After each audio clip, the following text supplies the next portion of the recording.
Vamos abrir a nossa Bíblia. Na carta de Paulo aos Romanos, no capítulo 1, no verso 17. Carta de Paulo aos Romanos, capítulo 1, verso 17.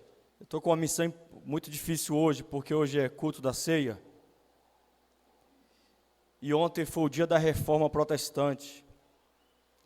Então eu tenho que dar um jeito de falar das duas coisas aqui hoje. Tanto da ceia quanto do dia da reforma. E é por isso que eu escolhi essa passagem de Romanos 1, 17. Porque foi por causa desse texto que deu início à reforma protestante. Que diz assim essa passagem: visto que a justiça de Deus se revela no Evangelho, de fé em fé, como está escrito, o justo viverá por fé. Você sabe o que foi a reforma protestante? Acredito que a maioria de vocês já ouviu falar na reforma, mas o que é isso? O que foi isso na vida da igreja? Vamos falar um pouco hoje sobre a reforma protestante. Irmãos, não dá para falar do dia da reforma sem falar um pouquinho antes, mas muito antes da reforma. De acordo com a teologia presbiteriana, a igreja, ela sempre existiu. Desde o Éden, a igreja estava lá. No Antigo Testamento, nós temos um povo que Deus ali começou a traçar um projeto para eles, e aquilo ali era a igreja. Mas a igreja, nos moldes que nós conhecemos hoje, deu início com o nosso Senhor Jesus Cristo. Amém? Jesus é Deus. Deus lá no Éden, Ele já tinha prometido, profetizado a nossa redenção. O que é essa redenção? Olha só, a Bíblia diz que todos nós somos pecadores, todos nós. Não há nenhum justo na terra, isso é preocupante. Não há ninguém bom no planeta, isso é preocupante. Porque a Bíblia diz que o salário do pecado é a morte. E a Bíblia diz que todos pecaram. Todos nós estávamos debaixo de um decreto de morte, por causa do pecado que entrou na nossa história através do pecado original, através do pecado de Adão. A morte passou para a nossa existência e, consequentemente, todos os males que nós vivemos, a razão disso tudo é o pecado. O mundo é o que é, não é por causa de presidentes, não é por causa de governos, não, irmãos. O mundo é o que é por causa do pecado. O problema do mundo não é governo, o problema do mundo não é política, o problema do mundo é o pecado. Como Deus já sabia disso, então lá no Éden, Ele já profetizou a nossa libertação, a nossa salvação, a nossa redenção, através de um homem. De um homem. E esse homem se manifestou há 2000 anos atrás. Aquele que Deus havia prometido se manifestou. Porque o Antigo Testamento, meus irmãos, é Deus preparando o mundo para a manifestação daquele que viria para nos salvar.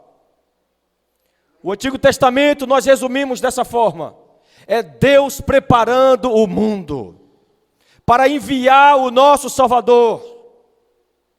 E nós temos então aquele período de intervalo de tempo entre o Antigo Testamento e o Novo Testamento, é um intervalo de 400 anos, onde Deus não disse uma palavra, onde Deus não usou ninguém, onde Deus não trouxe revelação para a humanidade nenhuma. Mas de repente, irmãos, aleluia, Deus, Ele se revela para a humanidade outra vez. Ele levanta João Batista. João Batista começa então a profetizar, aleluia. E João Batista, que era primo daquele que foi e que é o nosso Salvador e que sempre será, começa a profetizar, dizendo que Deus vai manifestar o Salvador, que Ele vai aparecer, que Ele vai se revelar para nós, a profecia de Deus, a promessa de Deus, a palavra encarnada de Deus iria se manifestar. E de repente lá estava João Batista profetizando, batizando, e quando ele olha para o outro lado, quem é que lá estava? Ele.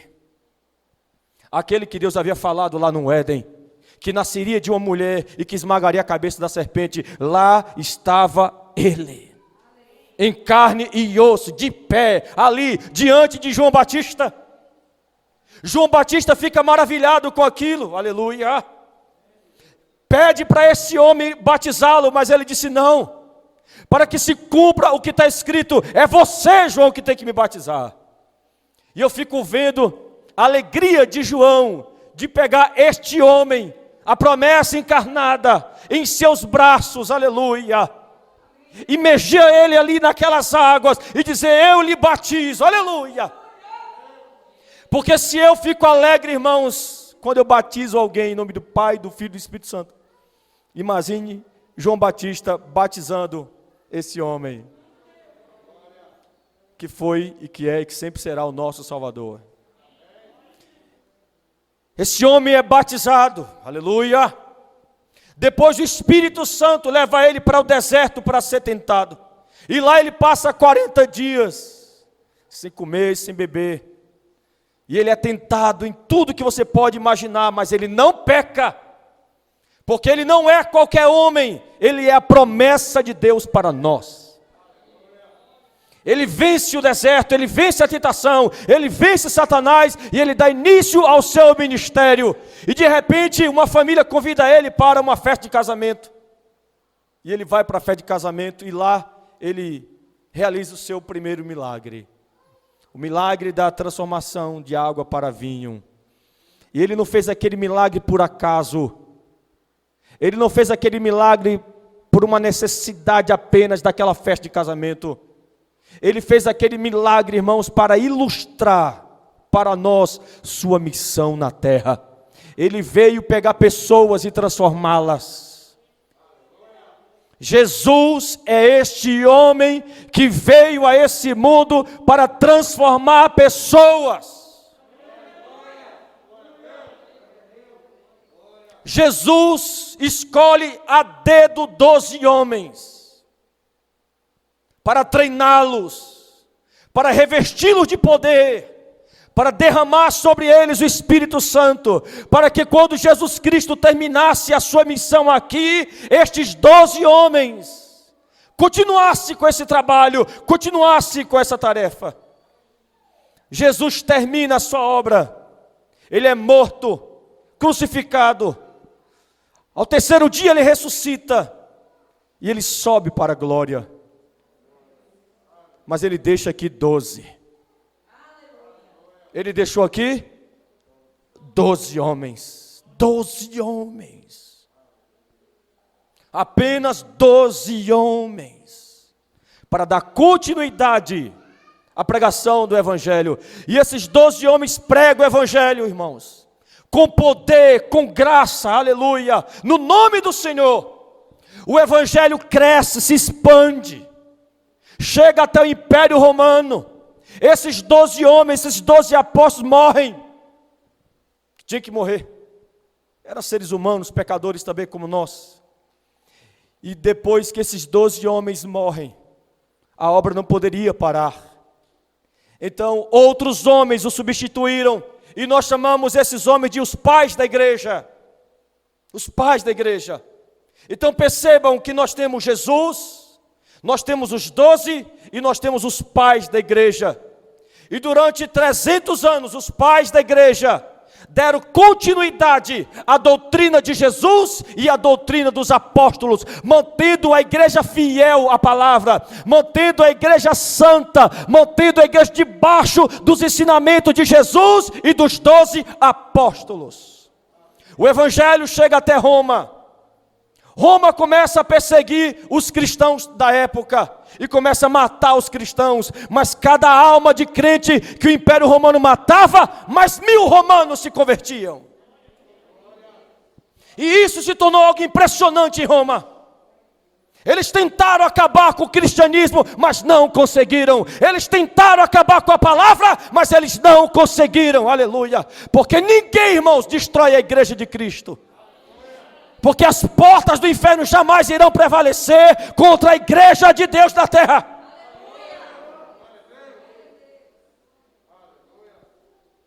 Os pais da igreja, aleluia, deram continuidade.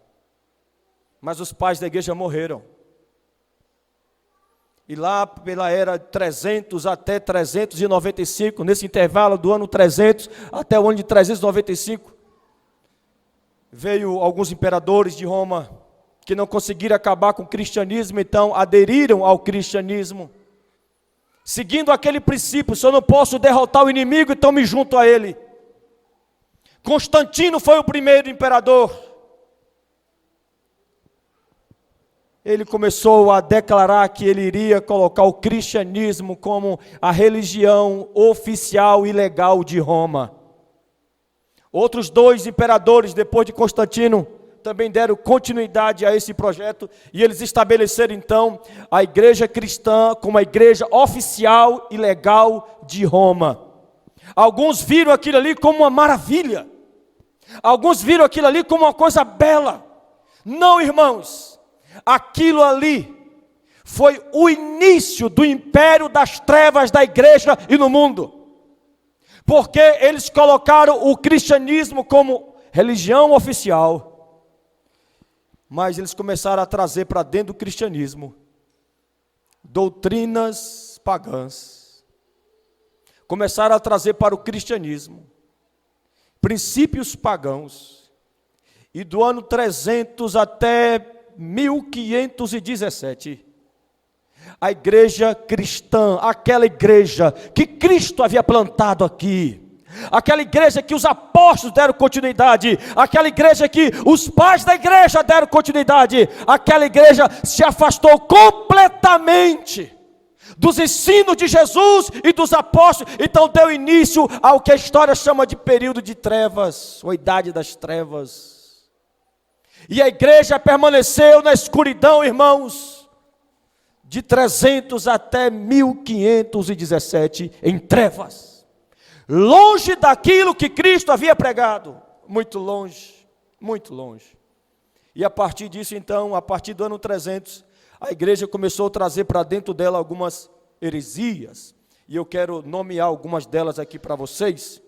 A primeira que eu trago é a Inquisição, onde a igreja católica, porque esta é a igreja que se tornou, porque Constantino, juntamente com Graciano, juntamente com Magno Máximo, deu início ao que nós chamamos hoje de Igreja Católica Apostólica Romana, porque deu início lá em Roma. E todos os depois deles trouxeram para a igreja heresias, como a pior delas, a Inquisição, que era o uso da violência para combater as heresias que a igreja católica considerava como heresia. Eles usavam a violência. Se você não está crendo no que eu estou falando, pergunte para o seu professor de história o que foi a Inquisição. E você vai ver que foi algo terrível, terrível, a ponto de que o penúltimo Papa, o antes desse aí, teve de baixar um decreto pedindo perdão para a humanidade, por causa desse período da Inquisição, onde eles pegavam pessoas que eles consideravam como bruxas. Eu vou falar aqui para vocês terem uma ideia do nível que foi esse pecado. A violência foi tão grande, que eles pegavam mulheres consideradas bruxas, tirava a roupa dela, deixava ela despida e espetava ela. Viva! Viva! Você já que enfiou um espeto numa carne? Imagine isso em um ser humano. Atravessar todo o corpo da pessoa e pendurar a pessoa ali naquela estaca, naquele espeto.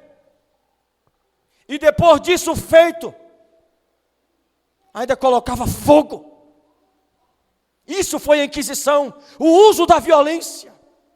Outra heresia e pecado também era a venda de indulgências, onde a Igreja Católica ensinava e pregava que o perdão poderia ser vendido. Você dava uma moedinha e você recebia o perdão dos seus pecados.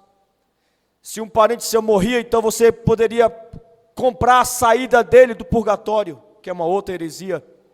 Então as indulgências eram através de grana, dinheiro. Então existem pessoas daquelas que compravam um pedacinho do céu, porque era isso que a Igreja Católica pregava. Quer ser perdoado? 2 moedinhas de prata. Uma outra heresia, a transubstanciação da ceia. Isso aqui que vocês estão vendo, o pão e o vinho. Eles acreditavam que após o padre orar pelo pão, haveria uma transformação dessa substância no corpo de Cristo. Após a oração do padre pelo vinho, havia uma transformação física daquele suco, daquele vinho, no sangue de Cristo, e todo mundo tinha que fingir que era verdade. E até hoje é assim na Igreja Católica. Eles creem na transubstanciação dos elementos da ceia. Nós não. Isso aqui é só memorial. Isso aqui não vai transformar no corpo após nós darmos a graça por esse pão. Vai continuar sendo pão. Tanto que depois da ceia aqui, os meninos devoram esse pão aqui rapidinho. Porque é pão. Outro pecado, a proibição da Bíblia. Em 1287, eles proibiram a leitura da Bíblia. Como isso é possível? Como uma igreja que se diz cristã proíbe a leitura da Bíblia? Em 1508, eles criaram aquela oração da Ave Maria. Não tem Ave Maria? Foi criada isso aí. Jesus não inventou essa oração, ele não pronunciou essa oração. Só existe uma oração que Cristo nos ensinou, que é a oração do Pai Nosso. Do Pai Nosso. Outra heresia, a tradição da igreja. O que é isso? Eles colocam a tradição da igreja, os costumes da igreja, em pé de igualdade com a Bíblia. Em pé de igualdade com a Bíblia. Vou dar um exemplo, purgatório. É uma outra heresia da Igreja Católica. Purgatório. Existem quantos caminhos na eternidade, irmãos? 2, 3, 4 ou 5? Ou 1? Quantos caminhos existem na eternidade? 2 caminhos. Quais são eles? Céu e inferno. Apenas 2. Mas a Igreja Católica criou um terceiro caminho, o purgatório. Eles acreditam o seguinte, que para o purgatório vai aquelas almas que não eram tão boas, mas não eram tão más, então vai para o purgatório para passar um tempo lá, purgando os seus pecados, até sair do purgatório e ir para o céu. Espera aí, mas a Bíblia diz que não há ninguém bom na terra, todos são pecadores, então qualquer um que morrer nessas condições, vai para o céu ou vai para o inferno. Para ir para o céu, tem que se arrepender dos seus pecados e entregar a vida para Jesus Cristo, porque se não entregar a vida para Jesus, não tem purgatório, só tem o inferno. Mas eles acreditam na existência do purgatório. Essa doutrina surgiu em 593. Nós temos as velas, eles acham que a vela é algo que traz iluminação espiritual e divina para a pessoa. Mas nós sabemos que a nossa única iluminação, a nossa única luz não é uma vela, a nossa única luz é Jesus Cristo de Nazaré. A nossa vela é Jesus Cristo. A nossa luz é Jesus, é Jesus. Nós temos a veneração a anjos e a mortos. Isso foi em 375, adoração a Maria, transformaram a mãe de Jesus numa deusa, transformaram a mãe de Jesus na rainha dos céus. Isso foi no ano de 431. Depois, no ano de 500, começaram a colocar vestes sacerdotais, diferenciar os padres, né, através de vestes, aquelas indumentárias, né. Irmão, não há ninguém bom aqui, como a Bíblia diz, não há ninguém melhor do que ninguém aqui, irmãos, todos nós somos pecadores. Não me chame de sacerdote, se você acha que só eu sou sacerdote aqui na igreja, isso é outra heresia. Não existe mais sacerdote hoje, irmãos. Desse modo não, a Bíblia diz que cada um que se arrependeu dos seus pecados, que cada um que teve fé em Jesus, é um sacerdote. Deus fez de cada um que tem fé em Jesus Cristo, um sacerdote. Eu não sou sacerdote. Se você achar que eu sou o único sacerdote aqui, eu não sou. Porque todos nós somos sacerdotes. O véu foi rasgado, meu irmão. O véu se rasgou. Cada um de nós agora somos sacerdotes. A doutrina do purgatório surgiu em 593. Orações a Maria. Dizer, ô Maria, me abençoa. Ô Maria, me cura. Isso surgiu, irmãos, no ano de 600. A veneração à cruz, né? Onde é que surgiu isso? Quando foi que surgiu isso? A Bíblia manda a gente fazer isso? Não, meu querido. Foi um padre, no ano de 788, que criou essas coisas. A veneração a relíquias, a peregrinações. Bora para Bom Jesus da Lapa. Vamos fazer peregrinações por aí. Objetos ungidos. A lasca da madeira que Cristo foi crucificado é venerada. E surgiu no ano de 788. A água benta surgiu no ano de 850. Água benta. Você sabe o que é água benta, né?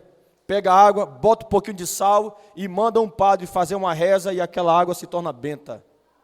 Água sagrada e ungida. Isso soa familiar hoje para você? Hã? Onde pastores estão fazendo a mesma coisa? Água ungida. Você vai beber água, você vai ficar curadinho. É água benta, irmão, é a mesma coisa. É a mesma doutrina, é a mesma heresia. Água em cima do rádio, água em cima da TV, isso é heresia, irmão. Pura heresia. Você deve estar chateado pra caramba comigo, hein? Poxa, pastor, eu tinha uma fé danada nessa água. Irmãos, eu não estou aqui para te iludir. Eu não estou aqui para te enganar. Eu estou aqui para falar a verdade com você. Fique com raiva de mim. Me odeie, mas eu nunca vou te iludir e nunca vou mentir para você. Sempre vou falar a verdade. Fique chateado comigo, fique chateado com a nossa igreja, fique chateado com a nossa doutrina, mas nós sempre pregaremos a verdade. Sempre, irmãos. E a verdade dói. Porque quando a verdade é dita para nós, principalmente depois de décadas vivendo uma mentira, ela dói. Depois de décadas vivendo aquilo ali, e alguém vem e diz, olha, biblicamente isso é uma heresia. A maioria das pessoas, em vez de dizer amém pelo que a Bíblia diz, então elas rejeitam o que a Bíblia diz para continuar vivendo a mentira, para continuar vivendo uma tradição, porque para essas pessoas mais importante do que a Bíblia é o que o pai ensinou, é o que a mãe ensinou, é o que o pastor lá tal ensinou. Querido, acima do teu pai, acima da tua mãe, acima da história da tua família, está a palavra de Deus. A palavra de Deus. Não é a história da sua família que vai lhe salvar. Não é o que seu pai prega para você que vai lhe salvar. Não é o que o seu avô prega para você que vai lhe salvar. O que vai salvar você é o que Cristo pregou. É o que os apóstolos pregaram. É isso que vai salvar a tua vida. Mas como eu disse, a igreja viveu na escuridão durante mais de 1200 anos. Até que, irmãos, em 1365 na Inglaterra, surgiu um pregador, um teólogo, um escritor, um filósofo, um tradutor da Bíblia chamado John Wycliffe. Existe até a Bíblia dele, se você quiser, compre, é uma excelente Bíblia. John Wycliffe, ele começa a olhar para a igreja, porque só existia uma igreja naquela época, que era essa igreja, porque a igreja de Cristo havia se perdido na história. A igreja havia abandonado completamente o que Cristo e os apóstolos ensinaram. John Wycliffe começou a ler a Bíblia, toda ela. E ele começou a perceber que havia um grande contraste entre o que a igreja era e o que ela deveria ser. O Wycliffe começou a dizer, olha, a igreja está completamente equivocada. A igreja está completamente vivendo em trevas. E o Wycliffe começou a pronunciar uma ideia de reformar a igreja católica apostólica romana. E ele começou a disseminar essa ideia. Ele começou a escrever livros sobre essa ideia. E ele começou também a estabelecer 18 teses, 18 doutrinas bíblicas, de que a igreja católica estava vivendo uma mentira. Só que o Wycliffe não conseguiu ir muito longe, ele morreu. Pegou uma doença e morreu. Só que os livros dele se espalhou pela Europa. Chegou até a Alemanha. E quando chegou na Alemanha, um padre chamado John Hus começou a ler os livros de Wycliffe, começou a ler as suas teses. E ele foi completamente influenciado. E ele começou a dizer, não, é verdade, o Wycliffe está certo, a minha igreja está perdida. A minha igreja se afastou do que Jesus ensinou, se afastou do que os apóstolos ensinaram. John Hus, então, ele promoveu também uma reforma na igreja católica romana. Mas o Papa não aceitou, mandou matar esse padre John Hus. Mandou prender ele numa estaca, numa fogueira e tacar fogo nele vivo. Vivo. John Hus, então, preso nessa fogueira, ele faz uma profecia. Ele disse assim nessa profecia: hoje vocês estão assando um ganso. Vocês vão assar um ganso hoje.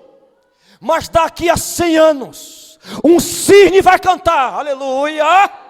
E vocês não vão conseguir pará-lo. Vocês vão ter que suportá-lo. Vocês não vão tocar no cisne. Mandaram colocar fogo depois que ele fez essa profecia. O corpo dele em chamas. Ele canta o hino mais cantado da sua época, que foi o hino davídico chamado Jesus, filho de Davi, tem misericórdia de mim. John Hus morreu cantando, irmãos. 100 anos depois, a profecia se cumpre. Lá estava ele, na caravassora da lá. O cisne cantando, aleluia. Martim Lutero, incomodado com as doutrinas da igreja católica, mas sem achar uma luz e um caminho, perturbado com a sua vida, se autoflagelando, por perceber que ele não conseguia ser aquilo que ele deveria ser, até que o Espírito Santo guiou Martim Lutero até a passagem de Romanos 1,17. E quando Martim Lutero leu a passagem de Romanos 1,17, Deus abriu os olhos de Martim Lutero. Aleluia. Os olhos de Martim Lutero foi aberto. Ele começou a ser liberto. Aleluia. E ele começou a ver que salvação não era por obras, como a igreja católica pregava e ensinava. Ele descobriu na Bíblia que salvação é somente pela fé. Somente pela fé. E ele, irmãos, ele se debruçou em cima do livro sagrado da Bíblia, e ele começou a se alimentar da palavra de Deus, e ele foi descobrindo cada vez mais que salvação é pela fé, que salvação é pela fé, não é por obras para que ninguém se glorie, mas salvação é dom de Deus, é Deus que dá, aleluia, ela é de graça. Não é por obras, nem méritos humanos, é por obra de Jesus. É por mérito de Jesus. Entendeu, Larissa? Obra de Jesus, mérito de Jesus. Obra de Jesus, mérito de Jesus, não de Martim Lutero. Martim Lutero então declarou: eu estou livre. Porque a minha salvação não depende de mim, depende daquele que morreu na cruz. E eu tenho fé naquele que morreu na cruz. Martim Lutero dá início, então, assim como Wycliffe, assim como John Hus, ele dá início à reforma da igreja católica. Martim Lutero não queria criar uma igreja protestante, uma igreja evangélica, não. Ele queria reformar a igreja católica. Ele queria que o Papa abrisse os olhos para a verdade. Ele queria que todos os papas, os cardeais, os bispos, aleluia, desse ouvido aquilo que Jesus havia pregado, aquilo que os apóstolos haviam pregado. Então Martim Lutero ele escreve 95 teses, que são 95 bases bíblicas, de que salvação é apenas pela fé. 95 bases bíblicas, irmãos. É muita base bíblica para justificar uma única doutrina. É muita base bíblica. Então ele estabelece então essas 95 teses. Aleluia. Só que o Papa não aceitou. Não quis. Mas Martim Lutero dá início a essa reforma. O povo começou a seguir Martim Lutero. Aqueles que eram católicos, apostólicos, romanos, começaram a dizer, não, Martim Lutero está certo, salvação é pela fé. E Martim Lutero então, irmãos, ele bolou um projeto de imprimir a Bíblia na língua do povo da época, porque ninguém tinha acesso às escrituras, ninguém poderia ler a Bíblia, a igreja havia proibido a leitura da palavra. Então Martim Lutero, na caravassura, juntamente com um companheiro, imprimiu a Bíblia Sagrada na língua do povo. A Bíblia foi o primeiro livro impresso. E foi imprimido, irmãos, exatamente para promover uma reforma na igreja. Martim Lutero não conseguiu reformar a igreja, então ele percebeu o seguinte: se eu não posso reformar a igreja, eu posso reformar os corações e as almas. Através da verdade.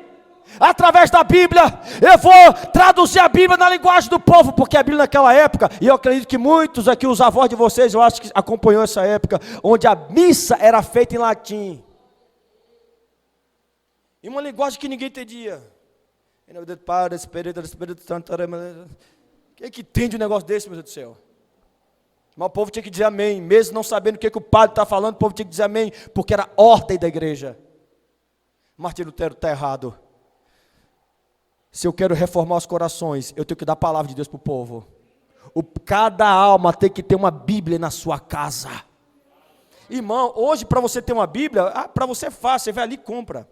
Tem até no seu celular, mas para esse livro estar nas suas mãos hoje, irmãos, muita gente teve de morrer. Você está ouvindo?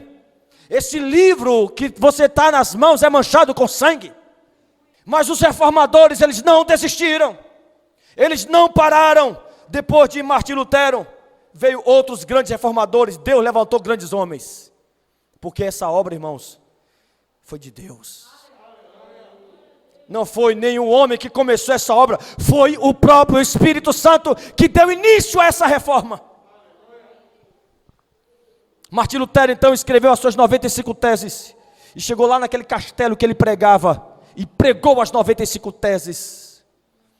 Compre esse livro. As 95 teses de Martim Lutero.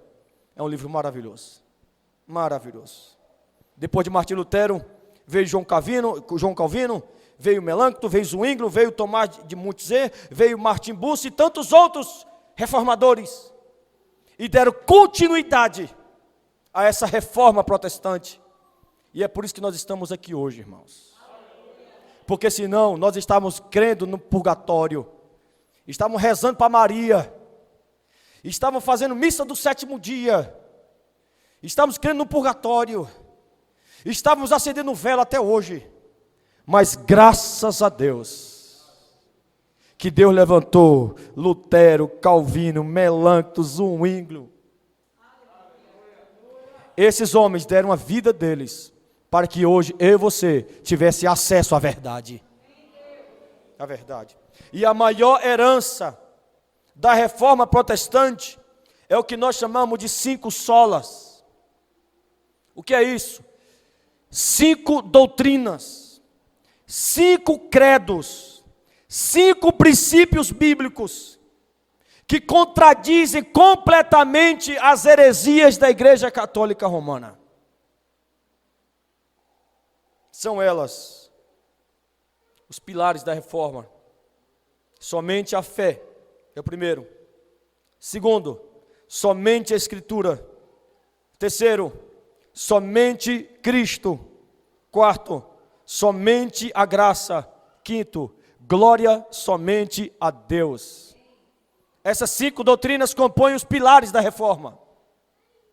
Quando os reformadores começaram a dar início à reforma protestante, então estabeleceu essas 5 doutrinas que nós chamamos de 5 solas ou 5 somente. Eu quero trabalhar cada uma delas com vocês aqui hoje. A primeira doutrina, somente a fé. O que quer dizer isso? Eu já falei. Para a igreja católica, salvação não é somente pela fé, salvação é por obras. Então, para a igreja católica, se você praticar boas obras, você será salvo. Não é isso que diz a Bíblia. A Bíblia diz que salvação é somente pela fé. É como está escrito em Romanos capítulo 1, versículo 17. O justo viverá pela fé. O que nos salva é a nossa fé. Nós não praticamos boas obras para sermos salvos. Nós praticamos boas obras porque nós já somos salvos. Você não tem que dar esmola para pobre para ver se Deus leva você para o céu. Você tem que se converter a Jesus Cristo. E quando você se converte a Jesus Cristo, Jesus que trabalha no teu coração, e quando Ele trabalha no teu coração, você vai praticar boas obras, mas não para você ser salvo, porque você já é salvo. Porque salvação não é por obras. Salvação é pela fé. Somente pela fé. E foi isso que os reformadores estabeleceram como pilar da igreja. Salvação é pela fé.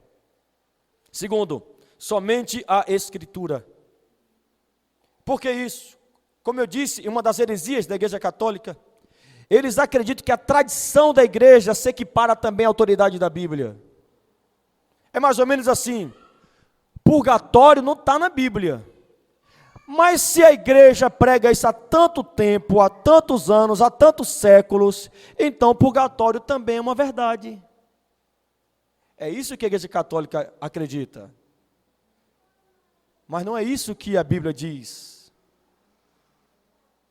Nossa doutrina, nossa base é apenas a palavra de Deus, é apenas a Bíblia. Se a Bíblia diz que é pecado, é pecado. Se a Bíblia diz que não pode, então não pode. Se a Bíblia diz não faço, então não faço. Porque a nossa autoridade é a palavra, a nossa autoridade é a Bíblia, irmãos.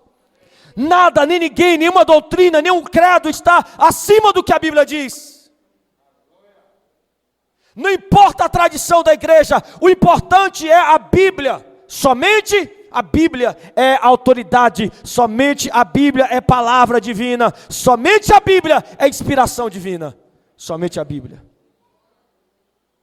Quer dizer então que se eu criar uma mentira aqui na igreja, e vocês acreditarem nessa mentira, e daqui 10 anos essa mentira ainda continua, daqui 30 anos essa mentira continua, e daqui 50 anos essa mentira continua, então a mentira se transforma em uma verdade, é isso? Somente a palavra de Deus é autoridade, somente a Bíblia é fonte de doutrina. Deixa eu te fazer uma pergunta aqui. Você crê na Bíblia?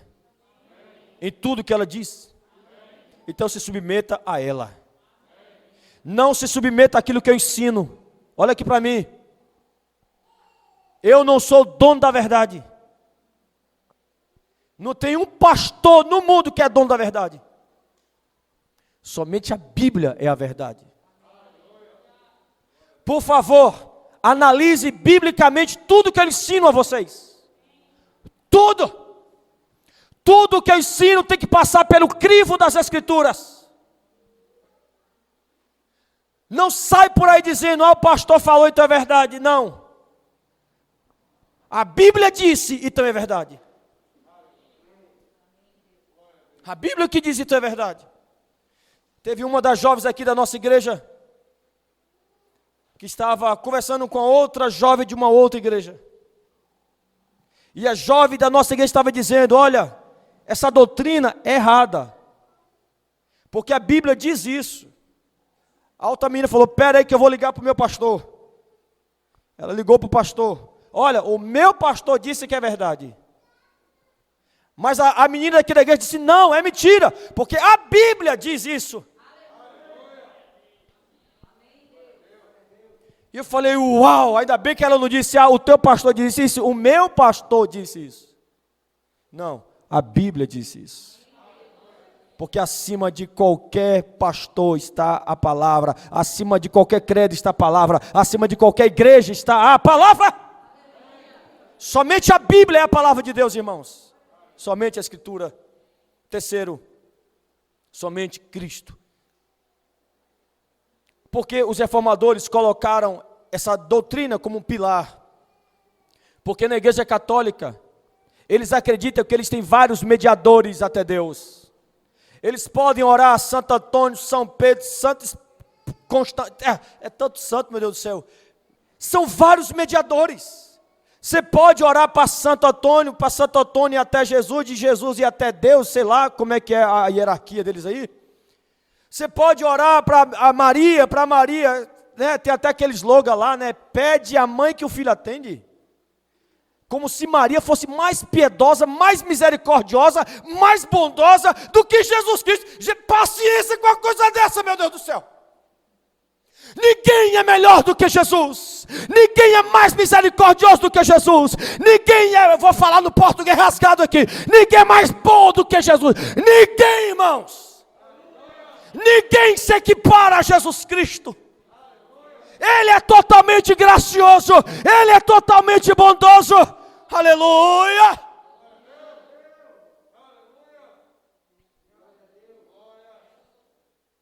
Me desculpe, mas isso me revolta. Deveria te revoltar também. Isso me revolta. Me revolta muito. Porque diminuiu o meu Jesus. Diminuiu aquele que me salvou. Maria não foi capaz de ser crucificada em meu lugar. Ela não era digna. Ela não foi digna. Maria não era inocente, era pecadora também. Uma grande mulher. Uma grande, maravilhosa mulher. Se Maria tivesse viva aqui hoje, eu acho que ou ela tirava a própria vida dela, ou ela vivia em depressão. Porque se ela soubesse o que fizeram com ela, porque quando ela foi visitar Isabel, que estava grávida de João Batista, e ela grávida de Jesus, e Isabel ficou maravilhada, porque quando Maria chegou, não foi? João Batista mexeu, não foi assim? Mexeu, ela ficou maravilhada. Maria, isso aqui não foi padre nem pastor que disse, foi a própria Maria que abriu a boca e disse. Maria disse assim, que as futuras gerações me chamem apenas de bem-aventurada. Mais nada. Maria só queria ser lembrada como uma mulher feliz, porque a palavra bem-aventurada quer dizer feliz. E por que ela foi feliz? Porque ela foi um canal de bênção para que o Salvador do mundo nascesse e viesse através dela. Mas o que é que fizeram com Maria? Tornaram ela rainha dos céus. Tornaram ela uma deusa e mediadora entre Deus e o homem. A reforma protestante veio para consertar isso. Só existe um mediador entre você e Deus: Jesus Cristo, o justo. Somente um pode interceder por você, Jesus Cristo. Somente um tem moral de se achegar diante do trono de Deus e interceder por mim e por você. Só Jesus, Carlos, tem poder de fazer isso.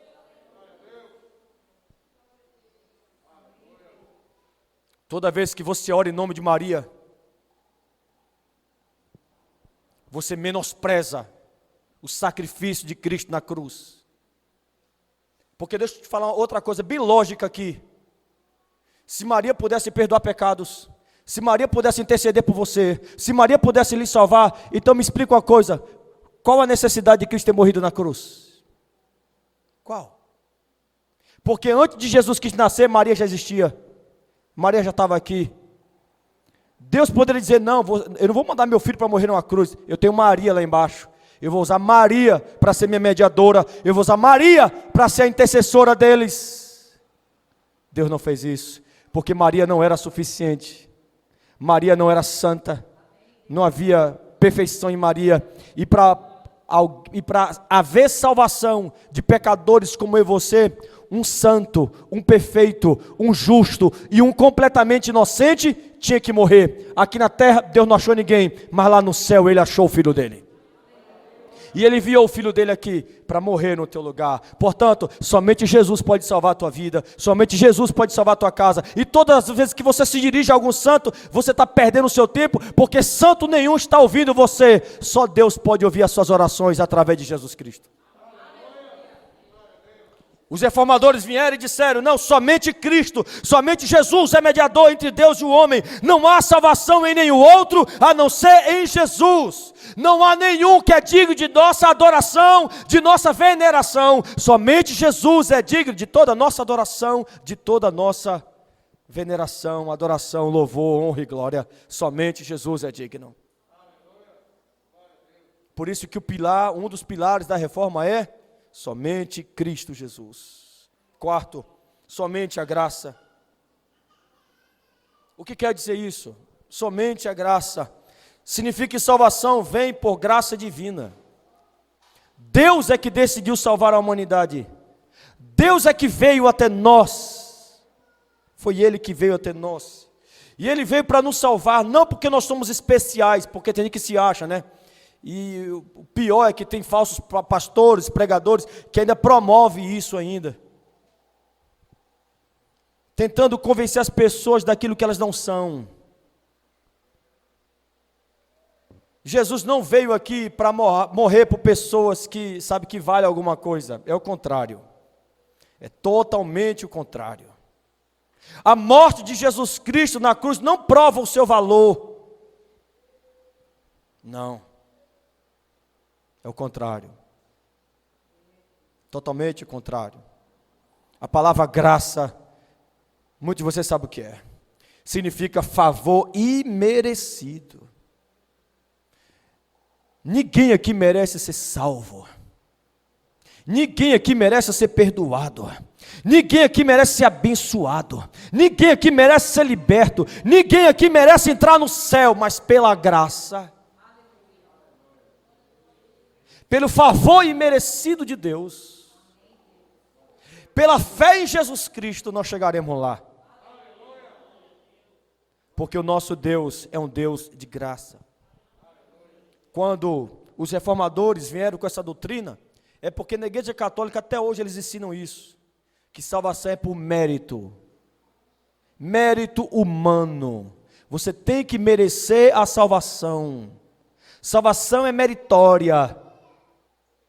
Salvação não é por mérito, porque se fosse por mérito, ninguém seria salvo. Porque todos nós falhamos, todos nós pecamos, todos nós erramos o tempo todo. Isso me anima e me liberta, porque se salvação fosse meritória, eu estava ferrado. Eu nunca entraria no céu, eu nunca chegaria lá, porque eu não sou digno. Eu me conheço, eu sei quem eu sou, irmão. Eu sei, e eu sei que um dos atributos de Deus, Ele é onisciente. O que significa? Deus entra aqui na minha mente, Ele sabe o que passa aqui dentro dessa cabeça. E dentro dessa cabeça aqui passa coisas horríveis às vezes. Coisas imundas. Coisas que não me tornam digno de entrar no céu. Eu me conheço, sei quem eu sou diante de Deus. Sei exatamente quem eu sou. E é por isso que diante desse autoconhecimento, só me resta uma coisa a fazer: me lançar aos pés da cruz, me lançar aos pés de Jesus e gritar, me salva, Jesus. Pela tua graça, eu não mereço, mas pela tua graça, me salva. Eu não sou digno de entrar aí, mas pela tua graça, me salva. Me salva. Salvação é um dom imerecido de Deus através de Jesus Cristo. Não é mérito. É meritória, mas o mérito é de Jesus. Somente de Jesus. Somente de Jesus. E é por isso que nós precisamos de Jesus. É por isso que nós necessitamos de Jesus. Porque não há mérito em nós, mas há muito mérito nele. Todos os méritos de Jesus são imputados sobre aquele que se arrepende e que tem fé em Jesus. Isso é uma maravilha. De modo bem prático, a obediência de Jesus é imputada sobre você. A perfeição de Jesus é imputada sobre você. A santidade de Jesus é imputada sobre você. E veio Paulo e me diz uma coisa mais maravilhosa ainda. E eu falei, caramba, velho, não tem como eu não glorificar Deus. Não tem como eu não amar Jesus. Não tem como eu não ser louco por Ele, doido por Ele. Não tem como eu não pregar essas verdades que eu prego aqui. Não tem como. Porque vem Paulo de lá para cá e diz, aleluia, que aquele que tem fé em Jesus Cristo, Jesus o encobre. Aquele que tem fé em Jesus, Jesus o esconde. Você não é bom, mas Ele é. Quando Satanás olhar para você, quem é que ele vai ver? Primeiro, quando Satanás olhar para você, para ver teus pecados, ele vai ver quem em você? Jesus. Entendeu agora? Entendeu agora? Quando Deus olhar para você com olhar de justiça e com ira, quem ele vai ver em você? Gente, aí vem Paulo. Paulo é maravilhoso demais, né? Mas porque ele tinha o Espírito Santo. Ele vem e diz outra coisa que me enlouqueceu de vez, que me deixou ousado, que me fez botar esse terno aqui e vir para a igreja hoje, e daqui a pouco tomar ceia. Porque eu não sou digno de comer esse pão e de beber esse vinho, eu não sou digno, nem ninguém aqui é. Mas vem Paulo lá em Romanos capítulo 8, versículo 1 e diz: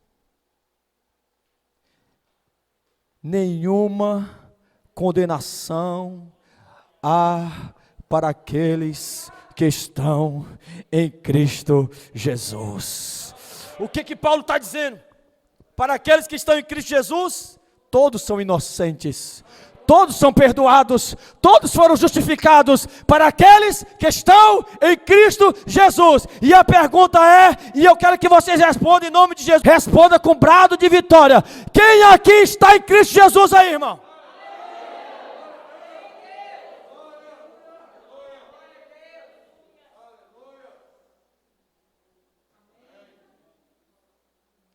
E aí vem o último pilar da reforma protestante.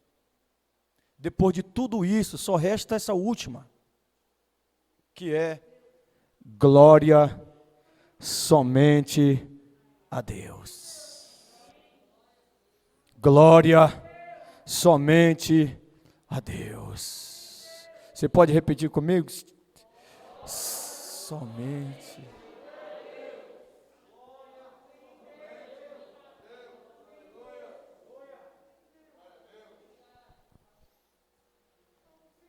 Que os papas gostavam e até hoje gostam de uma glória.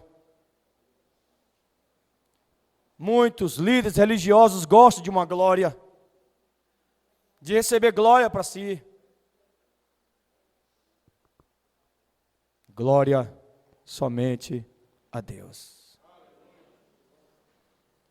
Graças a Deus que aqui não tem esse negócio de culto do dia do pastor, culto das crianças, culto das mulheradas. Aqui não, negão. Aqui ninguém se reúne para celebrar uma pessoa humana. Todos nós nos reunimos aqui apenas para glorificar e adorar a Deus. Culto aqui para nós é um ato de adoração e de glória somente a Deus. Somente isso. Esses são os pilares da reforma protestante, irmãos. Você consegue repetir cada um deles? E eu gostaria muito que você desse importância a cada um. Somente a fé. Somente a Escritura. Somente a graça. Somente Cristo. E glória somente a Deus. Larissa, vem cá, filha. Chega aqui. Traga o caderno. Eu quero ouvir esses pilares da nossa fé através dos lábios da voz de uma criança. Eles estão estudando sobre isso, viu, toda sexta-feira, viu? Recita para nós aqui, Larissa, por favor. O Velho Testamento é Deus preparando o seu povo para a volta de Cristo. Depois dos discípulos de Jesus e dos pais da igreja, a Roma trouxe para a igreja culturas pagãs. A igreja entrou na Idade das Trevas, até que chegou John Ive e percebeu o pecado da igreja e decidiu iniciar uma reforma na igreja católica e fez as 18 teses. E influenciou a John Wesley, e ele tentou fazer o mesmo e foi morto pela igreja católica. Mas antes fez a profecia sobre Martim Lutero, e que depois de nascer foi tocado pelo Espírito Santo, e os olhos dele foram abertos. E ele descobriu que a salvação é pela fé e deu início à reforma da Igreja Católica. E escreveu as 90 teses, bases bíblicas que a salvação são pela fé. Porém, o Papa não aceitou, mas o povo seguiu a ele. E ele distribuiu Bíblias na língua do povo. Depois disso, o Espírito Santo levantou muitos pregadores, e hoje todos conhecem a verdade. Sola 1, somente a fé. A salvação é pela fé, não pelas obras. Sola 2, somente a palavra. Devemos basear nossa doutrina na Bíblia, nossos atos e fé. Sola 3, somente Cristo. Devemos orar a Cristo e crer nele como nosso único Deus. Sola 4, somente a graça. Somente a graça divina salva. Sola 5, glória somente a Deus. Não glorificar ninguém além de Deus.